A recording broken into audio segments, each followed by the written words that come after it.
A'udzu billahi minasyaitonir rajim. Bismillahirrahmanirrahim. Alhamdulillahirabbil alamin. Assalamualaikum warahmatullahi wabarakatuh. Alhamdulillah mga kapatid at mga kababayan, diyan po sa inyo kung saan mga kayo naroon ngayon. Abay, sa oras na ito ay mayroon po tayong isang sister na siya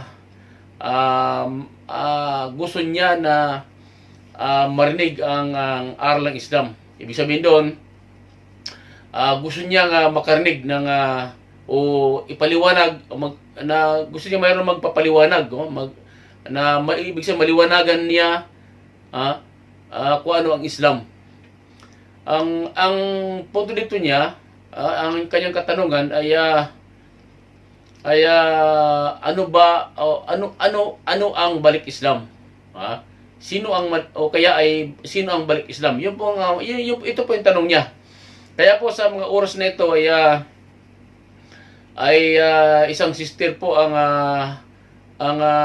kumontak sa akin at tumawag upang ganapin niya na at itanong niya sa atin, no? Itanong niya kung ano ang ibig sabihin ng balik Islam. Yun po ang ibig sabihin nito.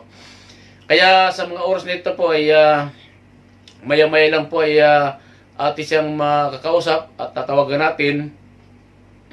Dahil ngayon nga ay medyo siya ay busy pa sa trabaho.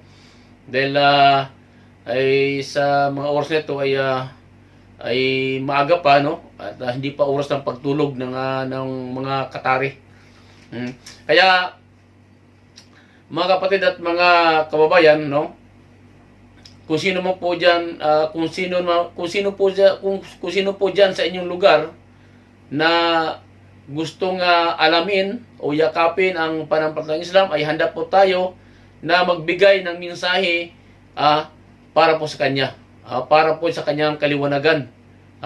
Dahil po ang Islam po, ito po yung katotohanan na talaga naman na sa buong mundo ngayon ay lumalaganap ngayon ang pagdami ng mga kamusliman, no? Ang paglaganap ng reliyong Islam sa buong mundo. Kaya ito po hindi na ito matatawaran pa at hindi na mapigilan. Sabi nga ng dakilang sabi nga ng tagapaglikha natin na si Allah, sabi niya, Bismillahirrahmanirrahim, idza jaa nasrullahi wal fath wa ra'aitan nas yadkhuluna fi dinillahi afwaja fasabbih bihamdi rabbika wastaghfir innahu kana tawwaba. Ibig sabihin po dito, sabi niya ron, at ito'y talagang hindi mapigilan na, no? Na ang pagdami ng mga kamusliman sa buong mundo. Sabi niya, lahat sila ay lalapit, ang lahat ay lalapit, kumpul-kumpul, grupo-grupo, na sila ay papasok sa pananampalatayang Islam. Alhamdulillah. Kaya ito po ang minsay ng dakilang tagapaglikha na siya po nagsabi niya sa Banal na Quran na itong mga taong ito na sila'y naliwanagan, matapos na sila'y makarinig ng aral ng Islam, o kaya isang ito ay isang kapahintulutan na dakilang tagapaglikha na sila'y lumapit para magbalik loob sa kanya. Alhamdulillah. Kaya ito po ay ating antabayanan at huwag pa tayong pumikit at huwag tayong humiwalay sa pagkakataong ito. Hintayin natin mamaya lang ay atin ang matatawagan si sister para ating mabigyan ng paliwanag, no? Dahil pahinggil sa kanyang katanungan na ano ba o ano ang ibig sabihin ng balik Islam. Okay po, at diyan po kayo at huwag kayong aalis diyan, no? At kayo po ay manood, palagi ang manood sa aking channel. At siyempre naman ay huwag po ninyong kalimutan na mag-subscribe bago manood. Alhamdulillah. So anong nabasa mo dun sa binigay ko sa yung babasahin? Ano nabasa mo dun? Ano po kasi, kasi dati rin pa akong INC, dati naman akong Catholic, tapos akong 2014 Iglesia ni Cristo. Ah. Kaya parang wala rin ng pagkakasi kasi ang iglesia ang sinasampalatayanan na iglesia ni Cristo ay ang nag-iisang Diyos lamang at si Jesus ay isang Panginoon lamang na tagapamagitan sa tao at sa Diyos. Yun ang ano namin eh. Yun ang, Diba? yun ang pinaka... Yun ang ano namin kasi sa ano. Opo kaya. Dati rin akong Iglesia ni Cristo. Di ba pa? Dati rin po akong iglesia ni Cristo. Kaya nga po alam ko rin po na ang sinasampalatayanan na iglesia ni Cristo ay ang nag-iisang Diyos lamang. Masyala. At si Jesus ay siyang tagapamagitan Propeta. sa tao at sa Diyos na isang Panginoon lamang. Di po ba? Kasi ang doon Galing. Opo. maputol kita diyan kasi diyan naglalaro yung aking isipan kung bakit tinawag si Jesus na Panginoon. Kasi meaning pag sinabing Panginoon, yan ay kapangalan ng Diyos talaga siya, Diyos. So ang Ibig sabihin po kasi parang ano siya di ba ang sa Iglesia ni Cristo ay tagapamagitan lang siya sa tao at sa Diyos, pero Yun. hindi sa Diyos. Parang isang ano lang siya, yung hindi siya Diyos, tagapamagitan lang sa tao at sa Diyos, si Jesus. Na propeta, yung ganon. Ibig sabihin ng Yun sa Iglesia ni Cristo. Tama, kulit ka diyan. So ibig sabihin Pero kasi hindi siya Diyos. kasi ang tagapamagitan lang po siya. Yung kasi ibig sabihin kasi ng di ba ang pangalan ni Jesus ay dinugtungan ng Kristo, di ba? Si Jesus ay may dugtong na pangalan, di ba? Hesus Kristo, di ba? So ang ibig sabihin ng Kristo, yan ay salitang Kastila. Kastila. Yang Kristo salitang Kastila.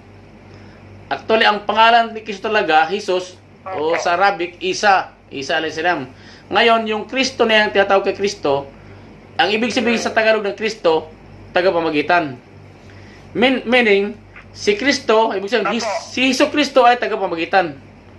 Ang ibig sabihin, di ba yung, kung yung kung mapapansin mo, di ba, yung Kristo tinatawag, di ba, saan mo makikita yung mga Kristo, di ba, mga sasabungan?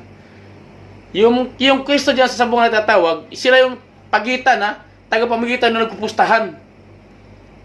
Siya ang pagitan. Yun ang Kristo, di ba?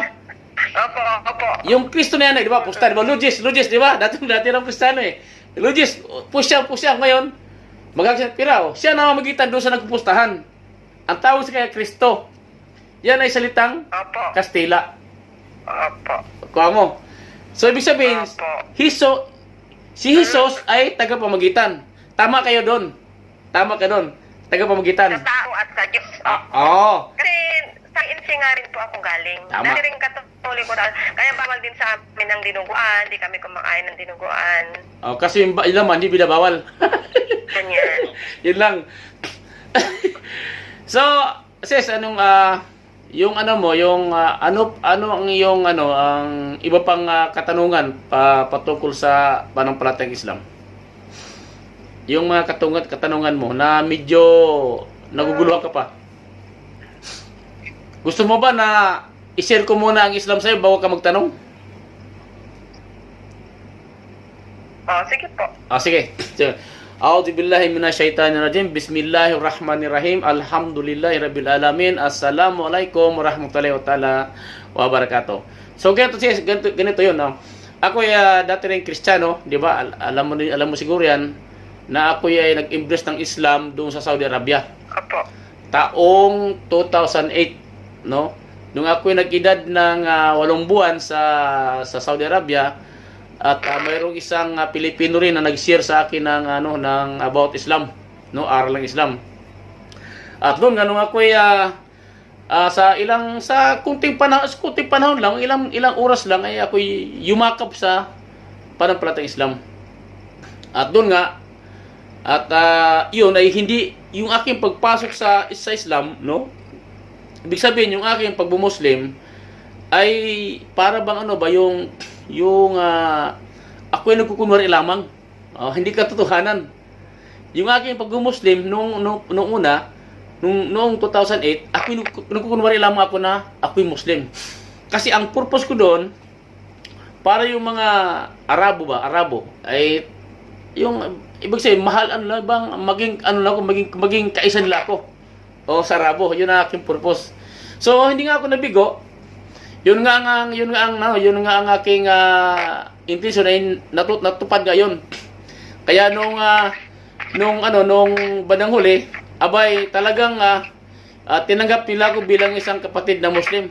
Hanggang sa ako'y tinurang magsala, nung magsala na ako, abay doon ko naramdaman na maganda talaga yung pagdarasal na natutunan ko, turo nung nag-share sa akin ng about sa Islam.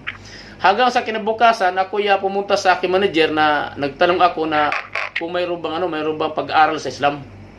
So tinawag yung mga daya sa Islamic school doon sa may Exitin. Kaya hanggang sa nag-enroll ako at kami noon, bali 4 kami, 3 kami noon na mga Pinoy. So yung 2 Pinoy na kasama ko hindi nagpatuloy noon hanggang sa natapos ko yung pag-aaral ng dalawang baitang, ibig sabihin na sa second level. So ngayon dito ko tinapos sa Qatar. Dito ko natapos yung level 5. So ngayon doon ko napag-alaman, nung ako'y napunta sa Saudi Arabia, yung sa Al-Haram na tawag, yung Kaaba na tinawag na ginawa ni Propeta Adam o ni Adan, kasama si Anghel Gabriel. Kaya nung panahon na yon, nung nakapunta ko doon ko napagtanto na katotohanan pala yung mga kwento-kwento tungkol sa kay Adan, nung sila'y binaba doon mula sa paraiso, diyan sila sa Saudi binaba, sila sa Adan, kasama si Iba sa lugar na yon, doon sa parting Makkah. Kaya nung binaba siya doon, inutusan si Adan at si Anghel Gabriel na gumawa ng bahay dalanginan. Yun nga yung ginawa ngayon na buong Muslim sa buong mundo ay pupunta dyan sa Kaaba na yung tinatawag Kaaba na ginawa ni Propeta Adan o at saka ni Anghel Gabriel. Kaya nung napagtanto ko, ito pala katotohanan talaga yung mga kwento. At hindi lang kwento at talagang na-actual ko ito na nakita at napatunayan sa aking sarili na totoo pala ito. Totoo pala na sila si Adan ay binaba doon sa Saudi Arabia doon nga sa tinatawag na Makkah. Kaya nung ako'y nung nalaman ko yun, abay sinisi kong sarili ko na hindi pala dapat ako yung magkukunwari. Totohanan ko na ito. Kaya doon niyakap ko ng gusto yung pananampalatayang Islam. So yun yung ang pananampalatayang Islam, mayroong 4 na kategorya, yung 4 na tatawag yung paniniwala kay Allah, paniniwala sa yung ang Islam, Muslim, sinong mga Muslim, sinong Quran, at sino si Propeta Muhammad. So dito sa 5 ito, ay ipapaliwanag ko siya para maintindihan mo. So ngayon, para maintindihan mo, unahin mo natin yung si Allah. Si Allah na tinatawag, ito yung tinatawag nila na Ama, Yung Ama at si Allah ay iisa lang yan. Gadahan nga laman, nagkaroon ng kunting diferensya Dahil nga, yung Diyos na tinatawag lang Ama, ay hindi nila lubos na nakilala. Yung Diyos na tinatawag ng Muslim na si Allah, doon nakilala natin ng kamusliman kung sino si Allah. Kung sino siya, siya ba'y tagapaglikha, Siya bang nabigay sa atin ng mga biyaya, At kumukuha ng pataka, yung humuhugot, o ibig sabihin, bumubuhay ng patay at bumubuhay ng tao. Ibig sabihin doon, siya yung makapangyarihan. At ngayon, yung Ama naman tinatawag ng mga hindi manampalataya, ay ganon din siya. No? Siya yung tagapaglikha, nagbibigay ng biyaya, o lahat-lahat na. So, ganon din. So, ibig sabihin, dito lang tayo nagka-diferensya doon sa tinatawag na Ama at Allah. Dahil si Allah, siya ay nagpakilala sa banal na Quran. No, sabi niya, innani anallahu la ilaha illallah ana fa'budni aqimul salata dzikri. Sabi niya, aqimul salata dzikri. Sabi niya, katotohanan, no, ako si Allah. Walang ibang Diyos maliban sa akin at mag-alay ko ng pagdarasal bilang pag-alala sa akin. O yun pagsabi niya. So ngayon, doon sa tinatawag nilang Ama, no? Yung Ama nilang tinatawag, pag hininga mo sila kung ano ang pangalan ng Ama na yan, wala po silang maibigay na pangalan. Kuha mo? Ito po kasi, brother. Ayan. Okay na. Sige. Kasi ba ang Diyos, ang Diyos ay espiritu. Walang nakakita ng sino man sa Diyos. Ang pinag-aano ko lang, pinag-iisipan ko, bakit tinatawag nilang Ama ang Diyos, isamantalang sabi, ang Diyos ay espiritu, walang nakakita man sa Diyos. Paano magtatawag ng Ama? Kung, di ba ang Ama, pag tinawag mong Ama, ay lalaki. Paano? Ay, doon po ako nagtuluhan. Okay. Sa ganung pong point. Okay, ganito. Paliwanag ko sa iyo. Yung Diyos, sister, hindi mo pwedeng siya espiritu. Ang Diyos, wala siyang pinanggalingan eh. Pag sinabi mo siyang espiritu, mayroon siyang pinanggalingan. 'Di ba? Ibig sabihin siya ngayong Alpha at Omega. Wala siyang pinanggalingan eh. Siya, yun na yun.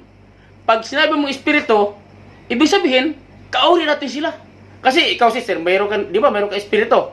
Ako may espiritu din. Ang lahat ng nilikha ng dakilang tagapaglikha na gumagalaw ay mayroong espiritu.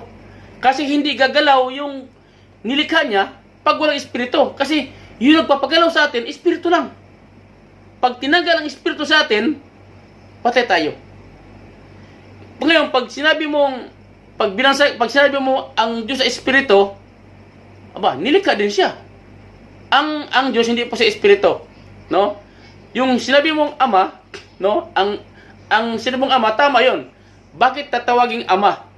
Samantalang pag sinabing Ama, ibig sabihin tao siya. Kuha mo? Tao siya na nakisalamuha sa atin. So yung pag sinabi mong Ama, mayroon siyang anak. Pag may anak siya, mayroon siyang asawa. Di ba ba? Kasi hindi siya pwedeng magkaroon ng anak pag wala siyang asawa.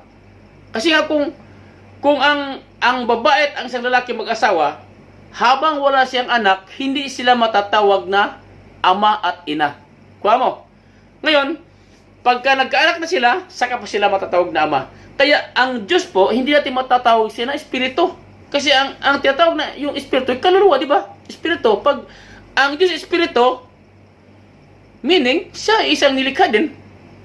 So, ang Diyos, siya yung manilikha, no? Tagapaglikha natin. Lahat ng mga uri na ito ng bagay na kita natin ay nilikha niya, no? At isa pa, siya hindi natin matatawag siya na ang karamihan kasi tinatawag sa Diyos ay ginagawa na para pag nasusuko na sila, no? Ay ginagawa may anak na agad. Ibig sabihin si Kristo na, yung ginawang Diyos na. Pag nanganak ang Diyos, sabi anak ng Diyos na dalaw, ibig sabihin doon hanggang sa yung ibig sabihin ko pag nasusukol na sila doon, ginagawa na agad nila na si Kristo yung anak na si Kristo. So ngayon, doon na nila inahambing ngayon si Kristo ngayon yung tinatawag nila ng tagapamahala ng lupa. Kaya imposible po na mangyari yun na pag sinabi natin na ang Diyos Espiritu at Ama, no, ay hindi po mangyayari sa kanya yun. Kasi ang Diyos po ay hindi natin matawag siya may kasarian. Hindi. Espiritu. So, ang Espiritu, no, ay sa atin lang siya nananahan. Hindi siya nananahan sa Diyos. Yung Espiritu. Hindi po katanggap-tanggap sa isang nilikha na sasabihin natin na yung Diyos ay mayroong Espiritu. No? Actually, no, ang salitang Diyos, sister, no, ang salitang Diyos ay dapat no, ay may pangalan siya kasi yung Diyos na yan na tinatawag sa kanya, yung tinatawag na yan yung bilang respeto lang yan no Diyos. So dapat talaga may pangalan ang tagapaglikha. Mayroon siyang pangalan. Kasi pag sinabing Diyos siya, Diyos, no? Pag sabing Diyos, ang Diyos pwede mong gawing babae, Diyosa. 'Di ba? Diyosa. Ibig sabihin may kaparehas yung Diyos o pwede gawing babae yung Diyos. Ngayon, pag sabing God, the Goddess, God, no? So maraming pwedeng ihambing doon siya pag sinabi mo siyang Diyos. Unlike pag tinawag mo siyang Allah, so wala siyang hindi ka pwedeng mag-imbento ng pangalan sa kanya na pwede mo dugtungan yung tinatawag na Allah. Ano ba? Kung ang Allah ay dugtungan mo ng paramihin mo, di ba? Sabihin mo na lagyan mo ng S, alas, di ba? So ganun pa rin, nag-iisa pa rin siya. So yung pag sinabi mong God, pag nilagyan mo ng S yung God, marami na. So yung Allah, pag maghanap ka pa ng ibang pag dudugtungan mo siya ng ibang litra, halimbawa Allah, no, parami mo siya alas, ibig sabihin doon, number 1 pa rin siya kasi yung alas, di ba, sa barahan natin, di ba, sa bara, alas, di number 1, di ba yung alas ay 1 yun, 1. So yung Allah, kaya pinili niya itong Allah pangalan sa kanya, hindi mo pwede siyang gawa ng uri ng yung pagtambal sa kanya. Ayaw na yon. Kaya yung Allah na yan, siya mismo nagbigay ng pangalan na Allah. Wala ng iba, kaya hindi mo siya pwedeng dagdagan o bawasan. Allah ang kanyang pangalan. So, kaya ang karamihan ngayon, kasi ang iba kasi nag-iimbento lang ng kanilang mga pangalan ng Diyos, mayroong tatawag na Insaday, 'di ba? Saksi ni si Huba, 'di ba? Mayroong tatawag na yung Yahweh, 'di ba? Ating Yahweh, 'di ba? Iglesia ni Cristo. Yan. Yung Iglesia ni Cristo. Ibig sabihin doon, pag sabing Iglesia ni Cristo, no? Alam mo kasi, sister, yung Iglesia ni Cristo kasi mayroon kasi mga may meaning yan Kasi dapat intindihin natin kung bakit pinangalan kay Cristo yung Iglesia ni Cristo. Samantalang si Cristo, nung siya'y nasa lupa pa siya, no? Hindi siya gumawa ng ano pa man ng mga reliyon, maliban doon sa siya'y sugo ng dakilang tagapaglikha. Di ba? Kaya, si Jesus na anak ni Maria, no? Siya'y isinilang ni Birhen Maria at siya'y hinirang ng dakilang tagapaglikha na gawing isang propeta. So, maliban doon, wala na. Bilang propeta lang siya doon. Ngayon, yung tinatawag na Iglesia ni Cristo, no? Ang ibig sabihin po ng Iglesia ni Cristo, no? Yung nagtatawag yung ibig sabihin mga batas yun, mga batas ni Cristo. Ang ibig sabihin kasi ng Iglesia kasi mula sa salitang Iglesia. Yung salitang Iglesia mula sa salitang Iglesia. Na ibig sabihin yung Iglesia ay mamabatas. Ngayon, isinalin ito sa katawagang Iglesia na ibig sabihin yung ang mga batas ni Cristo.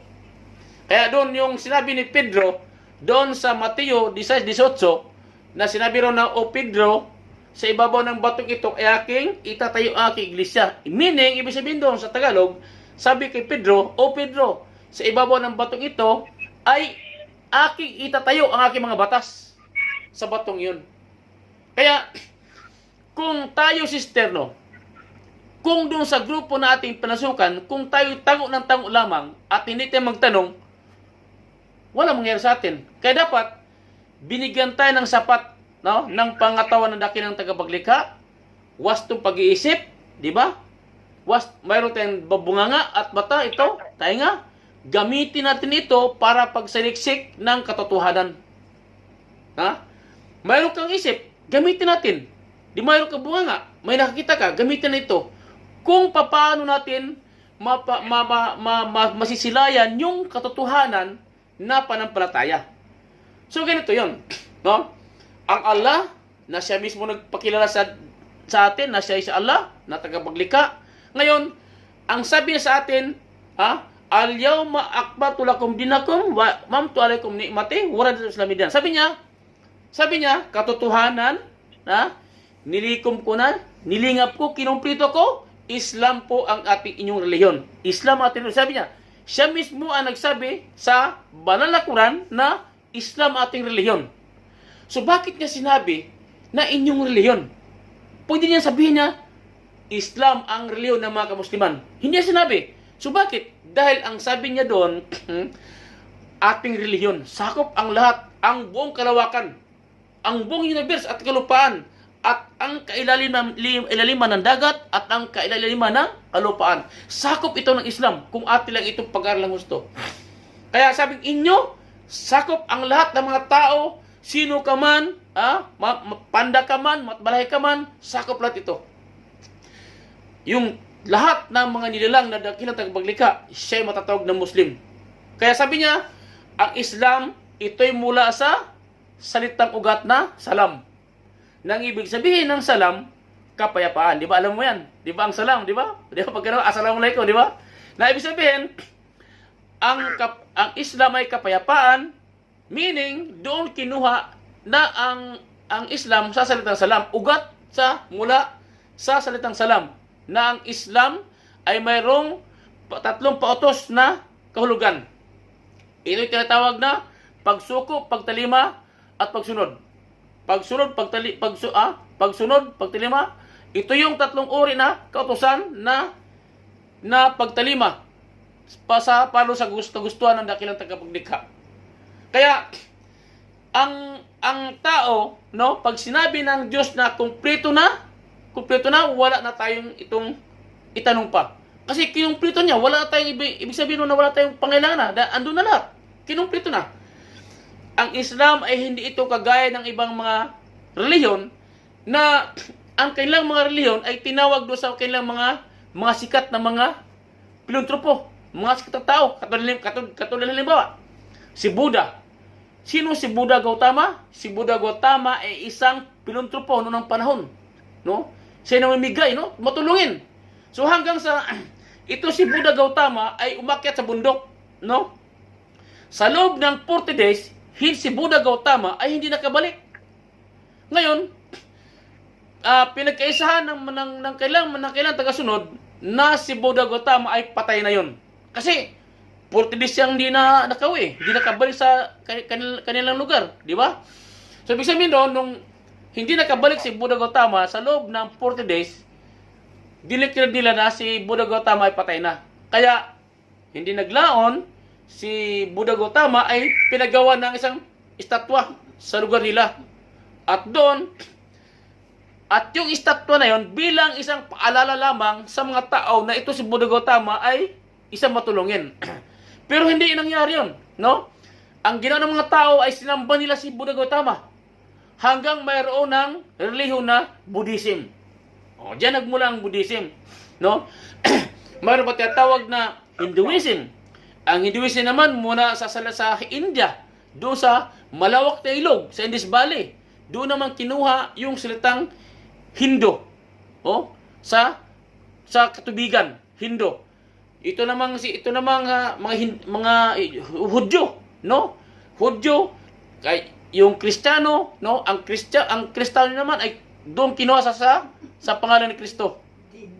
Kaya si Kristo, nung nawala si Kristo dito, saka pa nabuo yung tinatawag na Kristiyano, no? Kristo mula sa salita kay Kristo Isus na tinatawag. Kaya iba't ibang uring mga relihiyon, no? Iba-ibang uring sikta sa mga relihiyon, at ang iba ay hindi nagkakaisa. Kaya maliban lamang doon sa pananampalatayang Islam, na ang pananampalatayang Islam, ang lahat ng mga kamusliman ay nagkaisa dito. Wala nang question dito. No? Walang question. Pag sinabing Islam, walang question. No? Pag sinabing Allah, walang question. Hindi nag-away ang mga kamusliman. No? Hindi nag-away sa Diyos nila, hindi nag-away sa reliyon. Kasi, kumpleto na. Nagkaisa doon ang kamusliman. Unlike doon sa ibang mga reliyon, nag-away-away sila. Nagdidebate sila sa kanilang Biblia. No? Sa kanilang reliyon. Di ba? Pero sa Islam, wala kang marinig na nagdidebate ang mga kamusliman patungkol sa Islam. at sa Allah at sa Quran. Walang nagdebate. Ngayon, bilang isa para maging isang patunay no ang Islam ay ito'y mula sa dakilang tagapaglikha. Siya mismo ang nagbigay ng Islam nito. Ngayon, doon sa mga opisyal ng kritiko, halimbawa, doon sa Kristiyano, no? Pag tinanong mo ang mga pari, ministro, pastor, ha? Sa halimbawa, yung kanilang relihiyon nila, halimbawa yung sikta nila, halimbawa, pastor, saan ang galing yung baptis? Ang baptis ba ay mismong ang Diyos nagbigay? Hindi sila makasagot. Ngayon, tanongin mo yung pare, Father, saan natin makikita at mababasa sa Biblia na Kristiyano ang ating yakapin sapagkat ito ang tunay na kaligtasan? Si Father hindi na makasagot. No? Pero pag tinanong mo ang mga kamusliman, bata, no? Batang 7 years old, no? Bata pa lang, ha? Tanungin mo. Utoy, ha? Saan ang galing Islam? Alam nila. Galing kay Allah. Saan mati mabasa? Sa Quran. Mabasa. Alam ng mga bata. Na? Yung 7 years old na bata, alam nila. Na ang Diyos ang bibigay ng mababasa sa Quran. Pero si Father at si Pastor, si Ministro, hindi makapagbigay ng talata sa Biblia na kung saan natin mababasa sa Biblia na sinabi ng Diyos mismo na ang Kristiyano ang tunay na kaligtasan. Wala silang mababasa. Kundi, iyon ay imagination lamang ng mga kapare. No? Kristiyano na sabi nila ito ang makapaligtas sa tao. Hindi. Wala silang katibayan na ang Kristiyano nga ang makapagligtas sa tao. Dahil wala nakasulat sa Biblia. Wala nakasulat. Pero sa Quran, mababasa natin na Islam ang binigay na dakilang tagapaglikha para sa sangkatawan. Para magkaroon ng linaw ang ating panampalataya. Ngayon, sino itong mga Muslim? No, ang tinatawag ng mga Muslim ay yaong mga sumusunod na sa lahat ng mga kagusto ng Diyos. Sino itong mga Muslim? Ang mga Muslim sister ay hindi lamang na ipangalan sa tao, kundi lahat ng mga sumusunod. Halimbawa, no, yung araw, di ba? Yung araw, di ba sumusunod siya? Sabi ng dakilang tagapaglikha, o araw, ha? Sumilang ka sa silangan at ikaw ay lumubog din sa kanluran. Ha? Kaya, lumubog ka. Kasi pag hindi siya lumubog, yung kanyang mga nilikha, hindi magpapahinga. Kaya, nung paglubog ng araw, no, sumunod siya sa dakilang tagapaglikha. Mamaya, sa silang naman ang buwan, lulubog din siya. Oh? Sila na matatawag ng mga Muslim, yung mga taong, yung mga nilikha na sumusunod. Ngayon, tayong mga sister, no, kaya ang isang tao, no, yung isang liba, Kristiyano ka, tapos ikaw ay mag-Muslim ka, ang tawag sa iyo balik Islam. Kasi tayo sister, no, ang sabi ng propeta Muhammad sallallahu alaihi wasallam, na sabi niya na ang lahat ng mga bata na bagong silang, no, ay sila'y matatawag na Muslim. Kasi dito pa lang sa sinapupunan ng ating mga magulang, tayo nasa loob pa ng tiyan ng ating mga magulang, ay tayo matatawag na Muslim na. Kasi tayo sumusunod sa pitra, sa likas na pagsunod, pitra. Ha? Kasi ngayon paglabas ng bata, no, sila'y Muslim. 'Di ba? Minsan di ba yung matatanda, tanungin mo sila, pag sabi nila pag yung bata hindi mabinyagan, anong tawag sa kanila? Sister, ang bata pag hindi mabinyagan, anong tawag sa kanila? Sabi nila, masasakitin, yung ganon, mga pamahiin nila. Hindi rin, may isa pa. May isa po doon, pag ang bata raw ay hindi Muslim, ay bobo, Muslim yan, di ba? Pag walang binyag ang bata, Muslim, di ba? Sabi ng matatanda. Kailangan ng bata mabinyagan.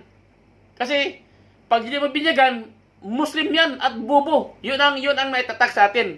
Di ba? Tanong mo yung mga matatanda. Di ba? Narinig mo yan sa kanila? Ngayon, kaya nga, tumpak yung sinabi ng propeta Muhammad SAW na ang mga bata pala na isinilang talaga ay matatawag ng Muslim. Mababago lamang yung bata, mababago lamang ang reliyon ng bata nang dahil sa kanilang mga magulang. Di ba? Pag ang bata nagkaedad ng 5 buwan, di ba? Saan dadalhin yung mga bata? Pag nagkaedad ng buwan, pag edad ng 5 buwan ay saan sila dadalhin? Di ba? Dadalhin sa pare.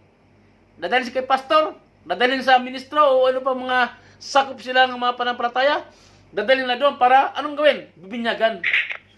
Ngayon, ano sabi ng pare? Pag ando na yung bata sa pare, anong gagawin ng pare? Sabi niya, halimbawa, ikaw Pedro. Sabi ng mga na pare, kumpleto na ba ang mga ninang? Saan ba ang nanay nito at tatay? Kumpleto ba? Ngayon, gagawin ng pare, sabi, yung mga ninong, sindihan ng kandila para maging tanglaw ng bata. So ngayon, mag-umpisa na ngayon yung pare. Anong sabi ng pare? Anong pangalan ng bata? Ano ba, Pedro? Pedro, sumala sa Santa Iglesia Katolika, ikaw, Pedro, ay aking bibinyagan na nasa Santa Iglesia sa ngalan ng Ama at ng Anak at ng Espiritu Santo. Pedro, ikaw ay Muslim, ikaw ay Kristiyano na.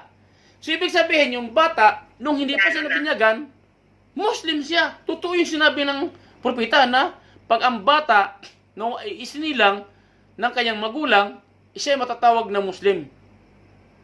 Kaya mababago lamang yung kanyang reliyon dahil sa kanyang mga magulang, no?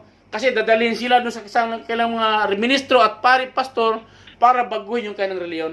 Ngayon, yung bata ngayon, no? Dahil ang bata ay hindi pa makasagot, di ba? Anong kinalaman ng bata niyon? Siyempre maliit pa, di ba?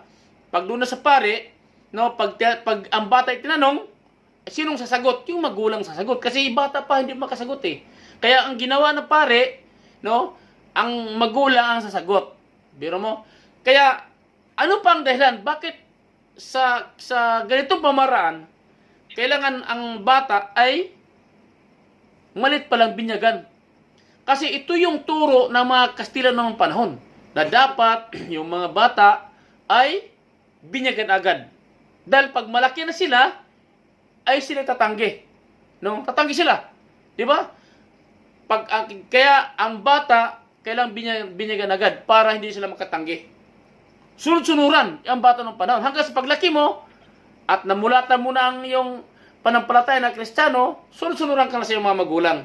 Kaya hanggang doon sana, yung nakagisnan mo ng reliyon, yun ang susunod mo. Pero yung ating reliyon, no, ating reliyon mismo, na nung panahon ng mga Kastila, alam mo ba na tayo nasakop ng Kastila noong panahon? Tayo sinakop ng Kastila, ilang dekada tayo nasakop ng Kastila? Ilang years? Di ba, nasakop tayo ng 300 years tayo nasakop ng mga Kastila? Noong unang panahon, yung lahat ng mga doktrina ng mga Kastila, na-adapt natin. Yung kailang mga kaugalian, no, ay na-adapt natin. Kaya, hindi natin masisi ang mga Pilipino na sila'y gumawa ng kaharasan. Kasi noong panahon, sa panahon ng Kastila, no, sinakop tayo ng Kastila ng sapilitan. No? Nung panahon, bago dumating ang Kastila, ang Pilipinas ay may nanirahan na. No? At ang Pilipinas ay Muslim na po noong panahon. Sa taon na 1380s, dumating ang mga Kastila. Kailan dumating ang mga Kastila, sister? Sister, kailan dumating ang Kastila? Alam mo ba kung kailan dumating ang Kastila? Yung mga Kastila ng panahon. Anong year? Di ba kanta ni Bilami yan? 19... Kanta ni Bilami? Kasi sinakop tayo ng Kastila, 1913, 1914 ba? On March 15, 1621, dumating ang Kastila, 15th century. March 16, 1521. Kaya, nung dumating ang mga Kastila, mostly na po ang Pilipinas. Ang bansa natin ay mga Muslim na nirahan. Sino ba si Lapu-Lapu? 'Di ba? Si si Lapu-Lapu. Sino si Lapu-Lapu? Si Dato Lapu-Lapu. Isang Muslim, di ba? Di ba ba? Si Dato Lapu-Lapu. Sino si Dato Lapu-Lapu? Kilala mo si Dato Lapu-Lapu? Kilala mo? Si Dato Lapu-Lapu. Hindi ko naman na... Hindi mo kilala si Dato Lapu-Lapu? Narinig ko lang po yun. Opo. Si Dato Lapu-Lapu, siya ang unang lumaban sa mga dayuhan. Nilabanan niya mga Kastila noong panahon, di ba? Di ba? Di ba ito yung history ito, di ba? Napag-aral natin sa grade 1, grade 2 hanggang grade 3, grade 5, di ba? Napag-aral natin? Naalala mo na? Ay sino ba si Raha Humabon? Raha Sulaiman. Sino yan? Di ba? Sila yung mga dato ng panahon na nakipaglaban sa mga Kastila ng panahon na mananakop noong panahon. Kaya ibig sabihin ng panahon, kaya ibig sabihin doon, ang punto ko dito, bago dumating ang mga Kastila, ay Muslim na po o Islam na ang reliyon ng mga tao noong panahon sa Pilipinas. Actually, ang pangalan ang pangalan nating bayan ay hindi man Pilipinas eh. Yung original na pangalan ng ating bayan ay hindi Pilipinas. Naalala mo na kung anong talagang original ng ating pangalan.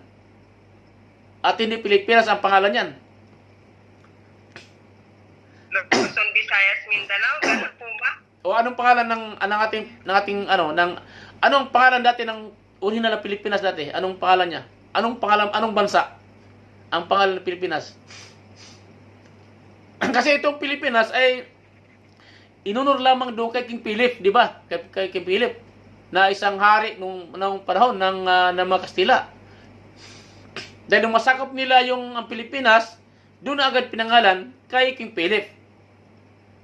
Ang pangalan nung panahon bago maging Pilipinas yung ating bansa ay ang tawag nito ay Bansang Maharlika. Di ba? Alam mo na.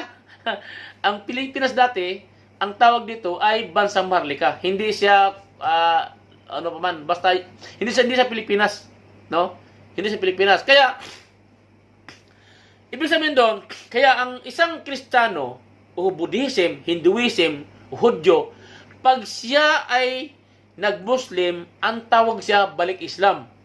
Hindi po ba? Kasi ibig sabihin, babalikan mo lamang yung iyong dating reliyon. Hindi ka nagpalit. Hindi ka nagpalit ng reliyon. Kundi, babalikan mo lamang yung iyong reliyon. Yung dati mong reliyon. Babalikan mo. Kaya ang tawag sa'yo, balik Islam. Ang tawag sa'yo. Kaya ang sabi nga nila, ay, ito pala si Romulo, ay walang silbi. O walang takot, no? Siya ay nagpalit ng reliyon, no? Hindi po siya nagpalit ng pangalan, ng reliyon. Kundi, binalikan lamang niya yung kanyang reliyon. Hindi siya nagpalit. Diba? Kasi nga, sister, ikaw, pinanganak kang Muslim. Hindi ka pinanganak na Kristiyano. Di ba? Ngayon, kung ikaw'y pinanganak na Kristiyano, bakit ka bibinyagan? Correct? Correct ko ba? Tama, mali? Di ba?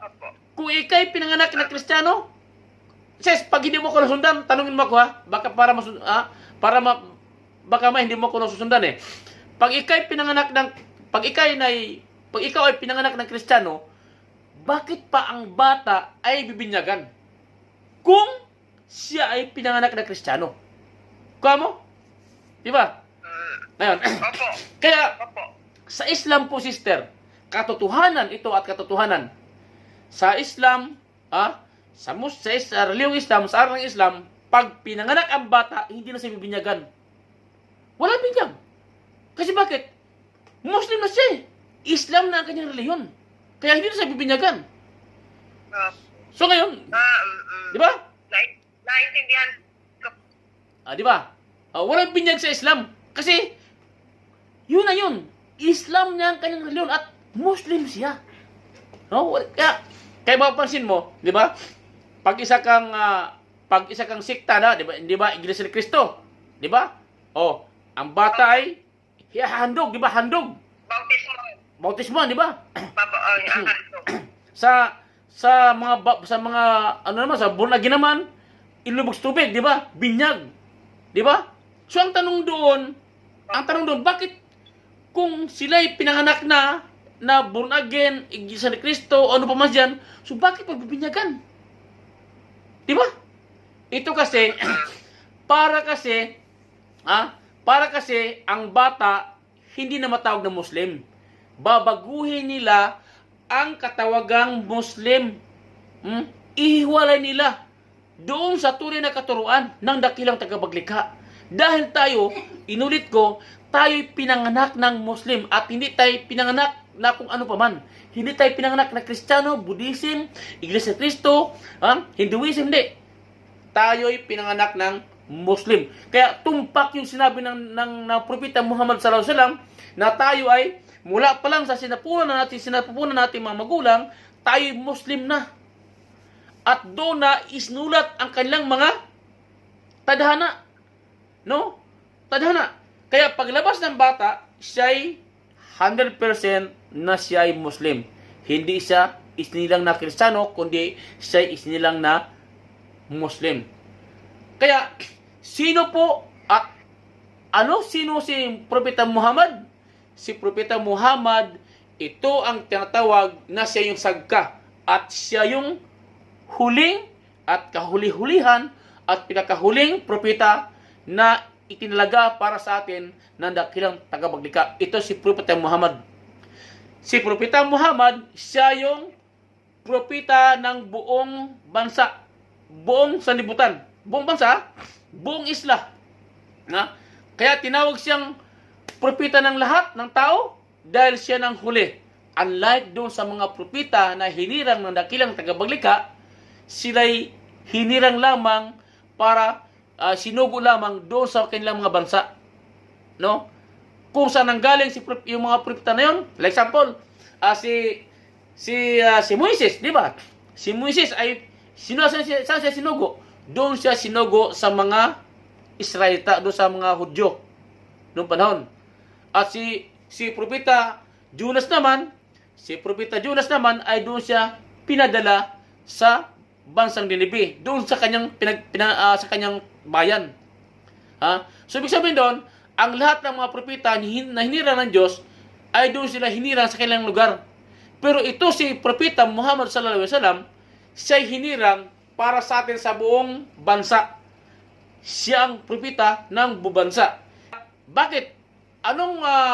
Si Propeta Muhammad sallam ay siya'y hinirang na propeta na siya ay hindi marunong magbasa at hindi marunong magsulat.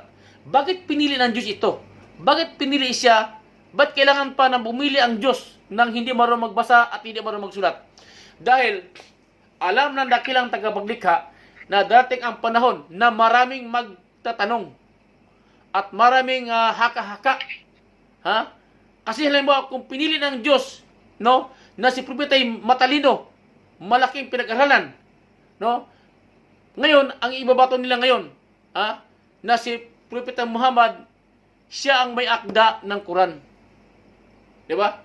Ay ngayon nga lang no? Si propeta nga Muhammad sallallahu alaihi wasallam, hindi nga siya marunong magsulat, no? Pinatangan pa rin siya na siya ang may siya ang may author ng Quran at siya ang lumikha ng Islam.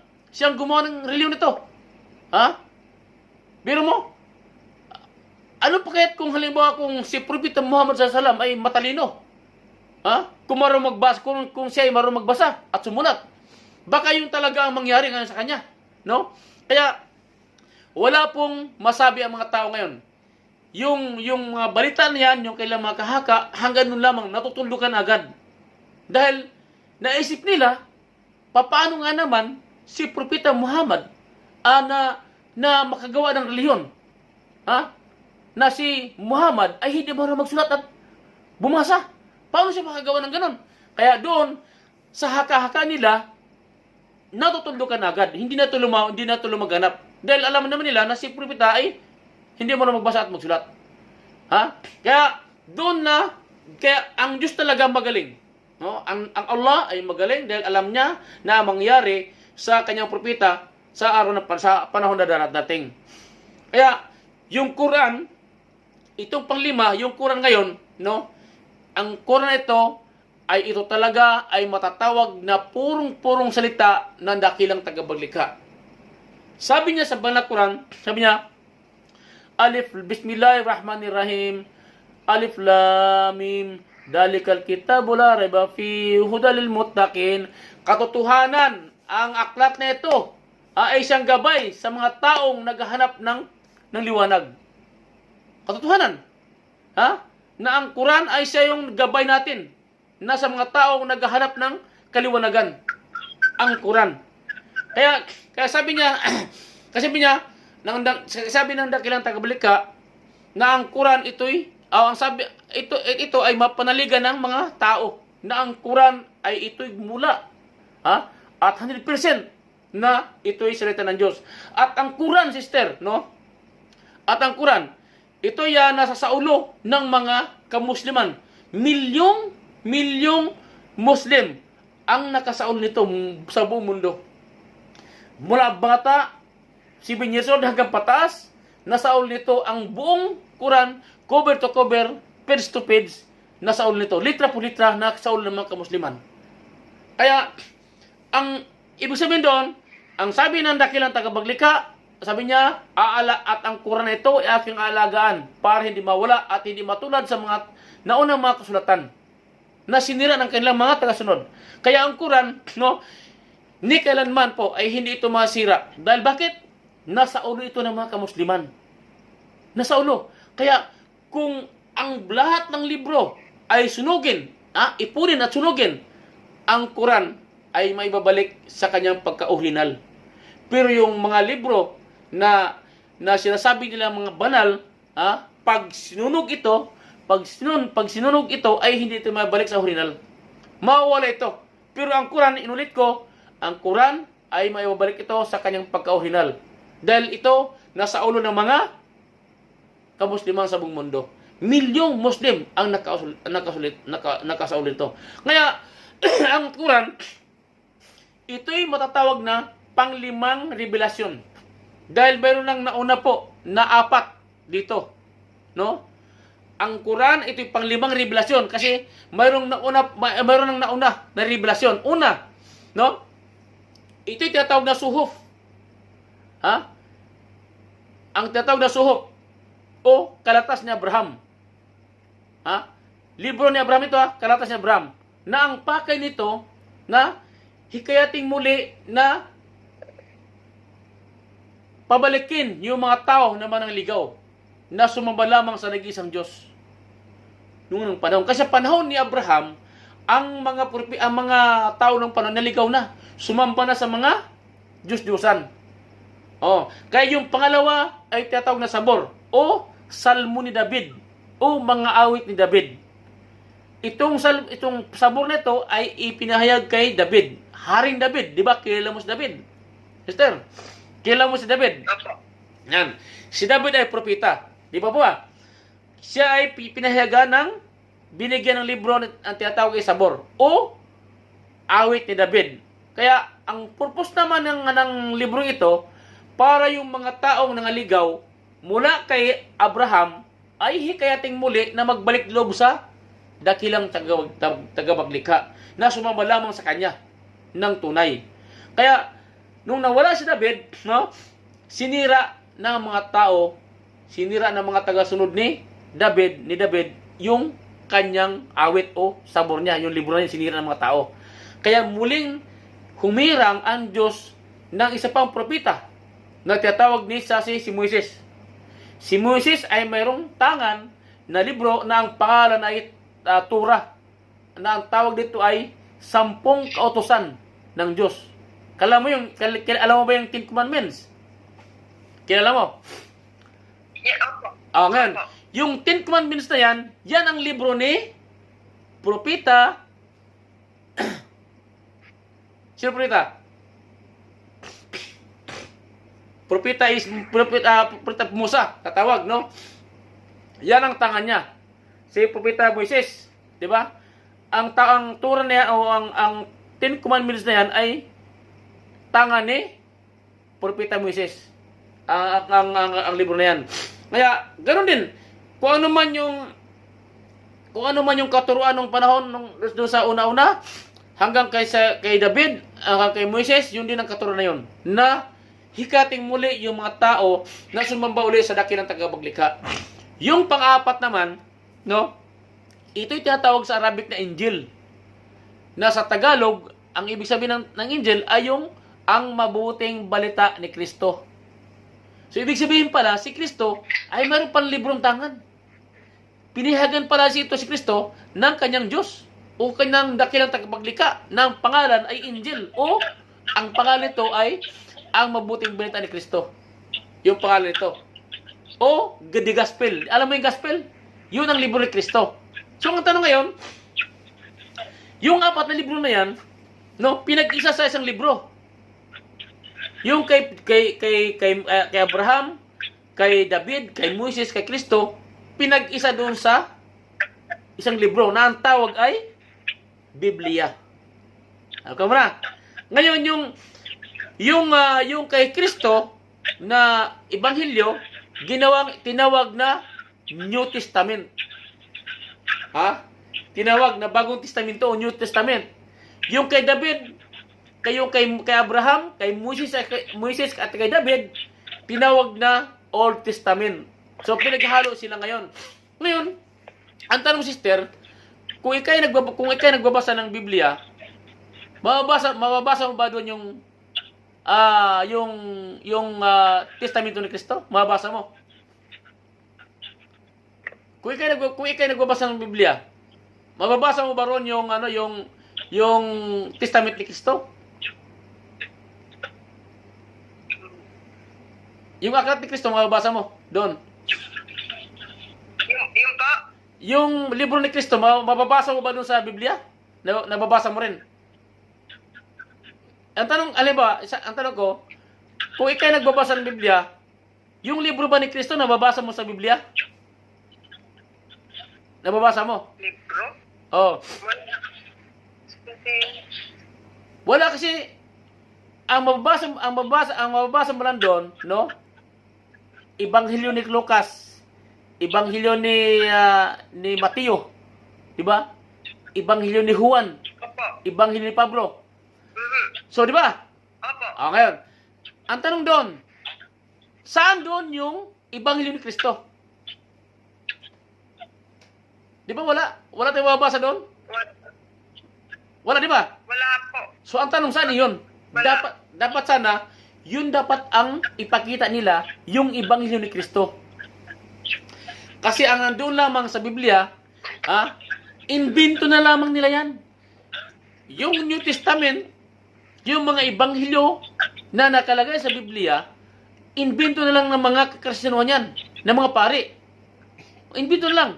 Yung Ebanghelyo ni Juan, Ebanghelyo ni Lucas, Ebanghelyo ni Mateo, Ebanghelyo ni Pablo, invento na lamang yon. Kaya yung utos sa Corinthian, utos sa Thessalonica, no? Yan po yung mga invento na lang. Sulat-sulat na lang yan. Pero ang original niyan, yung Ebanghelyo ni Kristo. Ang tanong, saan nila itinago ito? Nasaan yung tunay na Ebanghelyo? Wala na ito. Wala na. Kaya ibig sabihin doon, kung ating itong pag-aralan at ating susuriin, ang Biblia po, ito'y wala na. Wala na itong original. Kundi ito'y puro lamang imahinasyon, no? Puro ito dagdag bawas, corrupted na po yung Biblia. Wala na pong original yan. Kaya, ang panglimang kasulatan, ito ngayong Quran. Huling kasulatan, huling libro, huling testamento, itong tatawag na Quran, ang babasahin. Kaya, dapat sana, kung magbabasa tayong libro, ang basahin natin, Quran na. Huwag na pong Biblia, kasi ang Biblia po, lipas na yan. Lipas ang Biblia. Kaya, ganito sister, tanungin kita, halimbawa ngayon, ang asawa mo ngayon, di ba, ang asawa mo nasa Pilipinas, di ba? Yung asawa mo nasa Pilipinas, halimbawa, ngayon, magpapadala ka ng sulat sa asawa mo, di ba? O kaya yung asawa mo, Opo. magpapadala ng sulat mula sa Pilipinas magpapadala ang asawa ng sulat dito sa Qatar. Ngayon, nakalagay doon, my dear, kumusta ka na dyan? Ikaw ba'y kumakain ng maayos? Nakakatulog ka ba ng maayos? Ang trabaho mo ba'y maayos ba? Ngayon, sasagot ka, di ba? Sasagot ka. Pag sagot mo ron, babasa ng asawa mo, di ba? Pag nabasa ng asawa mo yung sulat mo, abay, mahal na asawa, okay naman ako dito. Okay naman ako naman nakakatulog ng maayos, nakakain naman ng maayos, ang trabaho ko okay naman. Ngayon, sasagot naman ang asawa mo ng ganito. Di ba? Ilan na yung pag dumating na yung sulat, ilan ang padala sulat sa'yo? Dalawa na, di ba? Dalawa na. Pangalawang sulat na padala ng asawa mo, babasahin mo rin yung pangalawa, di ba? Yung pangalawang sulat ng asawa mo, babasahin mo. Kasi reply yun di ba? Ano yun yung kasagutan nung tanong mo. Nung sinabi mo, ng sulat mo. Ano sagot niya? Sabi niya, salamat naman, ikaw ay nasa mabuting kalagayan, no? Mag-ingat ka diyan, no? Ganito, sister. Nung dumating yung sulat ng pangalawang sulat ng asawa mo, yung unang sulat, babasahin mo ba yun? Yung babasahin mo ba yung unang sulat? Hindi na. Hindi. Bakit? Nabasa mo na Di ba? Good ka dyan, di ba? So, ang babasahin mo, yung pangalawang sulat, di ba? Kasi bago di ba? So, ganun yung kung ihahambing mo sa Quran at sa Biblia, ang Biblia ay lipas na. Kasi, pinaghalo na yan Pinaghalo na mga kasulatan yon, no? Dapat ang babasa natin, itong bago, itong Quran.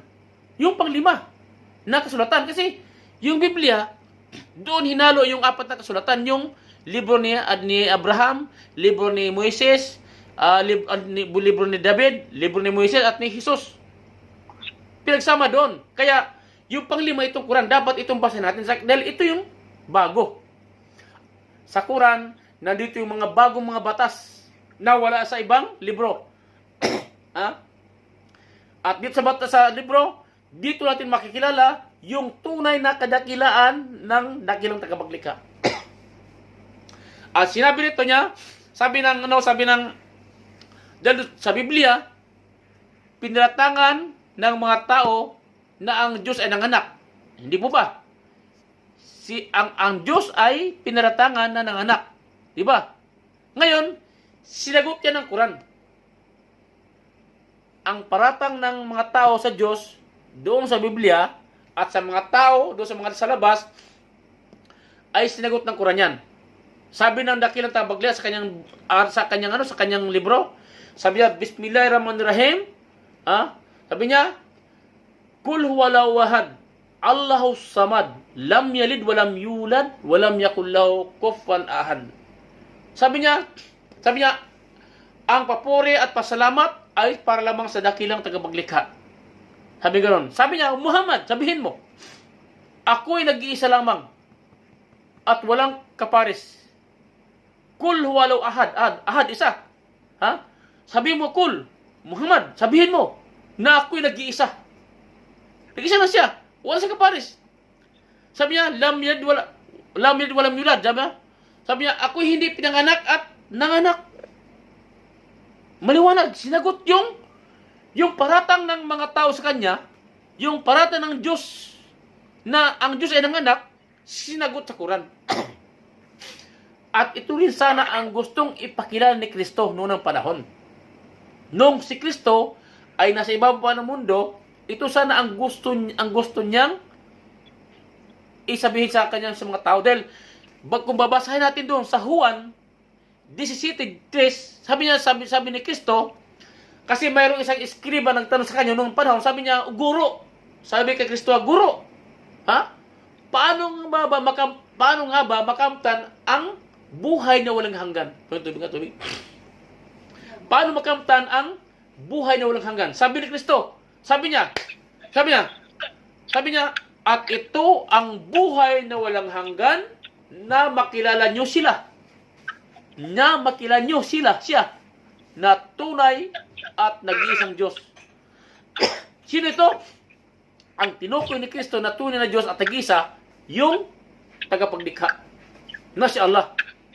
Ngayon, hindi ito naipakilala ni Kristo ng panahon ng husto kasi nga hinahabol siya ng mga Israelita, ng mga kalaban niya, ng mga Hudyo ng panahon. Maligam. Hindi niya sabi. Kasi hinahabol siya ng mga Hudyo ng panahon dahil papatayin siya.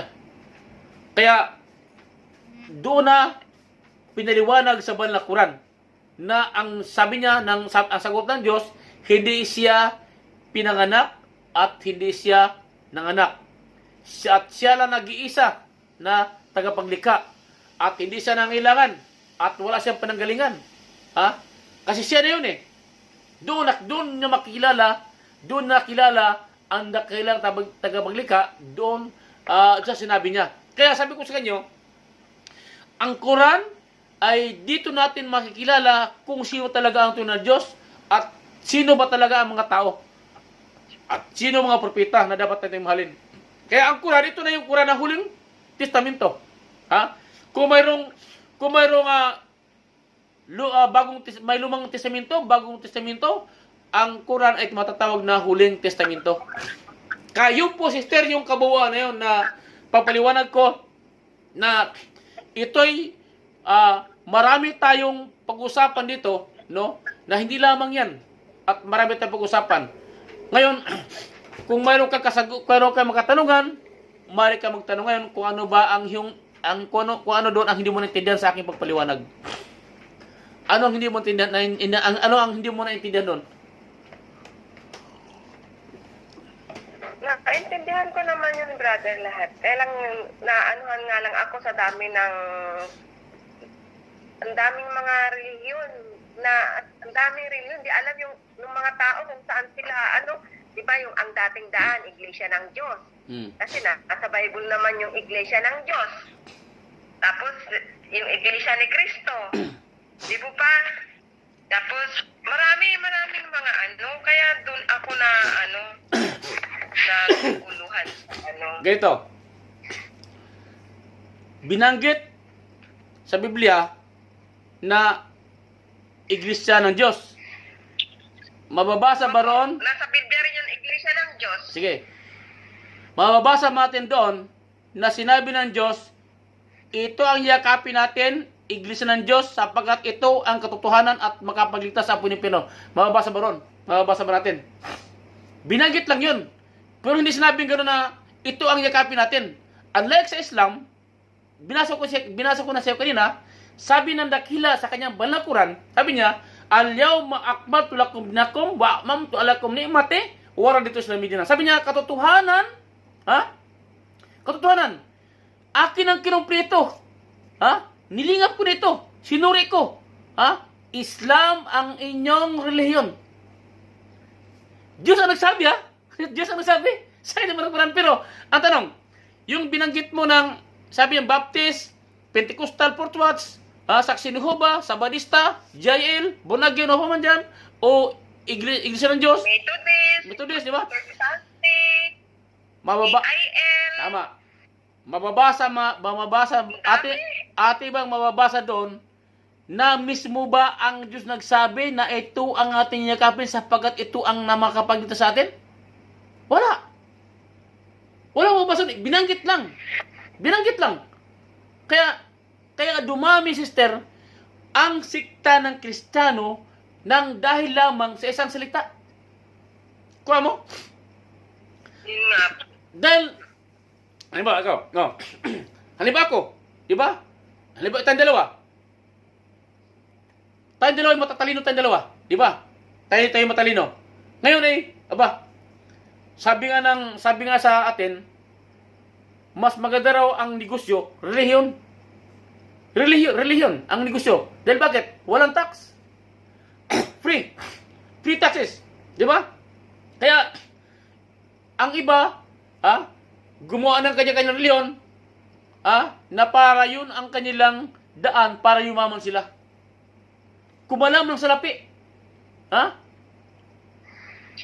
Tumatagitin na sila piyang. Biro mo, kung mayroon kang ano, membro, na 1,000,000, sa tag-piso-piso lamang.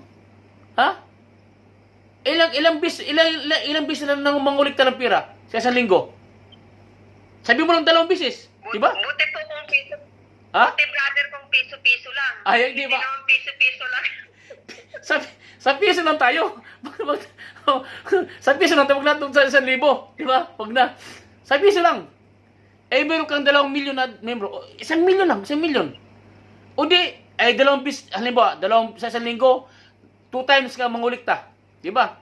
O di mayroon ka 2,000,000 sa isang linggo. Di ba? Piso lang ha? O. Kaya dumami ang reliyon sa atin dahil sa pira. Sister. Sister. Oo, tama ka dyan, brother. Oh. Totoo yan, naniniwala ako. Yan. Di ba? Sa Islam, sister, ginagarantiya ko sa'yo. Simula ngayon, saksi ang Allah. Di ba? Saksi ang Allah ngayon sa pag-usap natin nila ngayon. Saksi ang asawa ko. Ngayon, ang Islam, hindi siya nanghingi ng pira. Hindi nangungulikta. Hindi maliban lamang, Maliban lamang. Halimbawa, kasi halimbawa, doon sa atin, no? Ang karamihan doon, may mga sponsor sila, meron silang sponsor eh. Like example, ako mayaman. Mayaman ako. Ako'y mayamang Pilipino. Mayaman.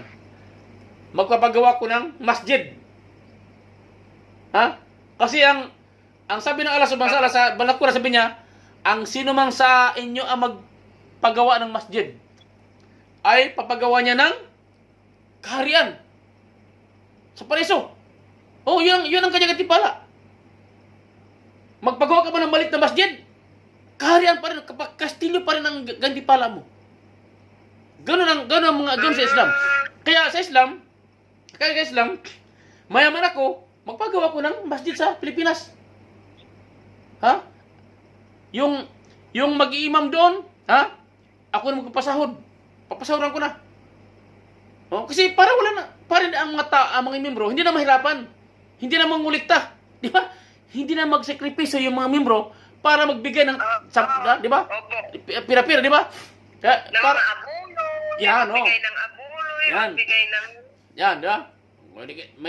Si father kailangan di ba si padre, di ba? Si father ngayon na pagmisa, 2 bis, di ba? 3 bis, di ba? 3 times na nangulikta, di ba? Sa linggo. Tuwing linggo, di ba? 3 times nangulikta ang pare. Di ba? Kasi ngayon, kaya ang nangyari kasi sa atin dito ngayon, no? Ginawang business na yung reliyon. Di ba? Gusto ko pa nga, brother, yung Katoliko kaysa sa mga ibang relihiyon ngayon eh. Kasi yung mga ibang relihiyon ngayon talagang may kota-kota pa eh. Oo.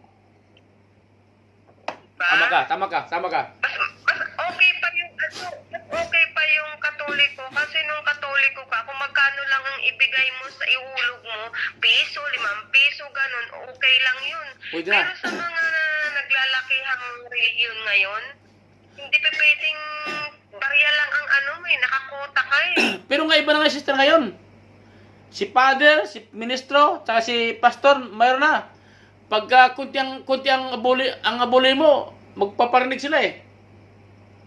Ganito sabi na, ang sino man ang kunting abuloy ay kunti lang biyaya.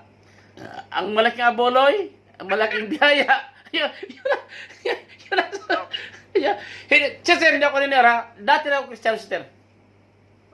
Kaya alam ko yan. Kasi dati rin pa akong Katoliko po. Alhamdulillah. Tapos napunta ako dati akong Katoliko, 2010, nabautismohan ako ng Born Again Baptist. Bah! Tapos, mayroon ako sa Born Again Baptist kasi yung pastor namin, nanloko ng mga driver. Tapos, 2014, nabautismohan naman ako sa Iglesia ni Cristo. Mashallah. Kaya ngayon ikaw ngayon ay Iglesia ni Cristo. Opo. So yun sister, yun ang katotohanan dahil sa Islam sa Islam, magdasal ka, pumasok labas ka, walang mag-abot siya ng buslo na lagong pero walang maniningil sa'yo. Magdasal ka, labas ka. Tapos na. Walang manghingi. Ngayon, kasi, sa Islam kasi, no, ipinagbabawal yung pira-pira ganyan, pinagbabawal yung pira na manghingi. Hindi ito pinahintulot. So, kaya sabi ko siya, maliban lamang doon, no, halimbawa, ganun sa Islam eh. Halimbawa, yung isang brother, no, may sakit. No, may sakit, walang ibang bayad sa ospital. Mag-announce, yung imam mag-announce yan. O mayroon tayong kapatid na walang ibabayad sa ospital. Kung mayroon kayo dyan na ating may matulong, tulungan natin. Doon pa lang, halimbawa, mayroon kong negosyo, 1,000 ibabot ko para makalabas agad. O kaya, halimbawa, yung isang brother na mayaman, siya na sasagot. Ako na sasagot yan, ako nang palabas. Yung doon sigaya sa Islam eh. Halimbawa kung sino may pira, siya na nga ako. Halimbawa, example, may patay. May patay, di ba? Patay. Halimbawa sa patay naman, halimbawa, yung brother ngayon, naman namatay na. No? Pag sinong mga Muslim na mayaman ang makabalita, lahat yun, sagutan niya lahat na. Sagutan kasi Islam kasi wala ang patay ang patay walang gastos eh. Sa patay walang gastos. Nagka mo? Ang babayaran lamang ng brother, liba kung sagutin niya, yung sa ospital. Ilang babayaran niya? Liba, mayroong 20,000. Babayaran niya. Sagot na. Yung namatayan, hindi na problema. Yung namatayan, hindi na problema sa gastos. Kasi kung pupunta ka sa may patay, pinayuhan ang mga kamusliman na magbitbit ka ng pagkain para doon sa namatayan. Ikaw magdala, halimbawa. Kasi nung tayo Kristiyano, baliktad eh. Di ba baliktad? Kung sino pa yung namatayan, siya pa ang gagastos sa mga nabisita. Kaya, yung namatayan, pag nailibing yung patay, katakot-takot na utang yung namatayan. Pero yung namatay, Pagkain. libre na. Merienda. Di ba? Mula doon sa ospital, Mula sa ospital, hanggang doon sa may punerarya, di ba? Kasi pipiliin ka pa na, to? Pang dalawang linggo, pang isang buwan na balsa mo. Di ba? Katakot-takot. Ngayon, hanggang sa paglibing, di ba? Magkano nga taon ngayon? Depende. Ang ataol ngayon ay Mahal po ang Nako. ataon ngayon. ataol lang ataol. Yung paghukay, papaglibing. Babayaran rin yun. So katakot-takot na utang ang mangyayari ngayon. Bago mailibing yung patay, no?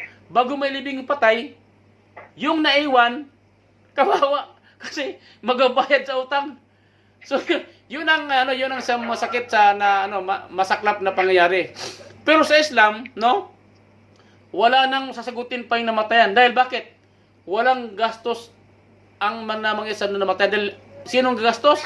Dahil tayo mismo, pag dumalaw tayo sa patay, may dala kang pagkain, kape, asukal, bigas, ulam, no? Biskwit. Yun na, yung namatayan, kasi sabi nga ng Propeta Muhammad SAW, libangin niyo ang pagdalamhati ng namatayan. Lilibangin. Ngayon, kung ikaw ay pupunta ron na isa kang pasanin na papakainin ka pa, problema nang namatay yun. Talagang doble dalamhati yung dalamhati ng namatayan. Kaya yun ang nangyari sa atin na masasabi ko na mali katuruan. Mali dahil wala sa ayos yung katuruan talaga. Yun ang isang katotohanan, sister. Kaya ano pa ba yung katanungan mo na hindi ko pa nakuha, na inintindihan? Amo na, kasi nagsabi nga po ako, sabi ko nga kay Amo, sabi ko, Madam, sabi ko ganun parang gusto ko magbalik Islam. Tapos sabi naman ni Sir, bakit Muslim ka ba dati? Hindi, sabi ko Christian, sabi ko ganon. Ba't magbabalik Islam ka? Sabi niya, ano ba yung tawag ko? Yung maging mag-Muslim? Sabi ko, magpa-convert. Tapos tinanong nila ako kung bakit. Sabi ko, parang ayaw ko na sa religion ko, parang gusto ko na akong rin saliksik sa Muslim, sabi ko. Islam. Tapos sabi naman ni Madam, mag-ano ka sa YouTube kasi sarado ang mga ano, may punta ka sa Panang, sabing ganun sa akin. Tapos yun nga naalala ko pala, yung binigay niyo po sa akin. Yun. Kaya hinanoy ko yung telephone ko. Eh, wala naman akong load na pantawag kasi, kaya sa WhatsApp ako nag-ano. Nabasa ko lang nung kahapon yun eh. Nabasa ko. Po. So nga, gano'n sis, no, halimbawa, kung halimbawa ka mag-Muslim ka, gradually mo lang ito na matutunan ito pag nag-aral ka na. Kasi, teka mo na, handa ka na ba mag-Muslim? Handa ka na mag-Muslim? Okay. Masyaallah. Yun yung katanungan yun, ha? Kasi, pangit naman sis na magsada ka na hindi ka desidido, wala rin eh. So, iniulit ko, handa ka na mag-Muslim. Handa na. Opo, brother. Okay, sige, itaas mo yung daliri mo ganun. Kanan. Ganun. Sasabihin mo, sasabihin ko, tapos susundan mo ako, no? Okay. Asyhadu Allah Po. Allah Allah. ilaha Ilaha. illallah Illallah. wa asyhadu Wa asyhadu anna Muhammad anna Muhammad Rasulullah Rasulullah. wa asyhadu Wa asyhadu anna Isa anna Isa ibnu Maryam Ibnu Maryam ibnu Maryam wa rasulu wa rasulu wa rasulu wa rasulutu no wa rasulu wa rasulu Abdullahi Abdullahim masila Abdullahi yan. So tatalogin natin para maintindihan mo, no? Ng lubos. Kaya ito, sa araw na ito, ako'y sumusumpa na walang ibang dapat sambahin maliban kay Allah. At ako'y sumasaksi na si Propeta Muhammad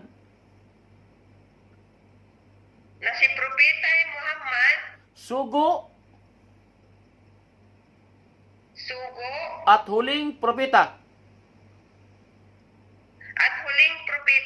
ng dakilang tagapaglikha na si Allah. At ako'y sumasaksi rin na si Jesus na anak ni Maria ay isang sugo, alipin ni Allah. Masyaallah, congratulations sister. Ngayon, isa ka ng Muslim ngayon, no? Ngayon sister, no, ang sabi ng Propeta Muhammad sallam na ang mga taong sumaksi na tinanggap ang Allah, tinanggap ang propeta, ay ang kanyang mga kasalanan ay buburahin ito lahat. Na kasing kagaya ng isang puting tila na walang bahid na dungis na mansa. O kahilin tulad mo ngayon, yung isang bata na bagong silang na sanggol. Di ba yung batang sanggol, di ba? Walang kasalanan. Katulad mo siya ngayon, alhamdulillah.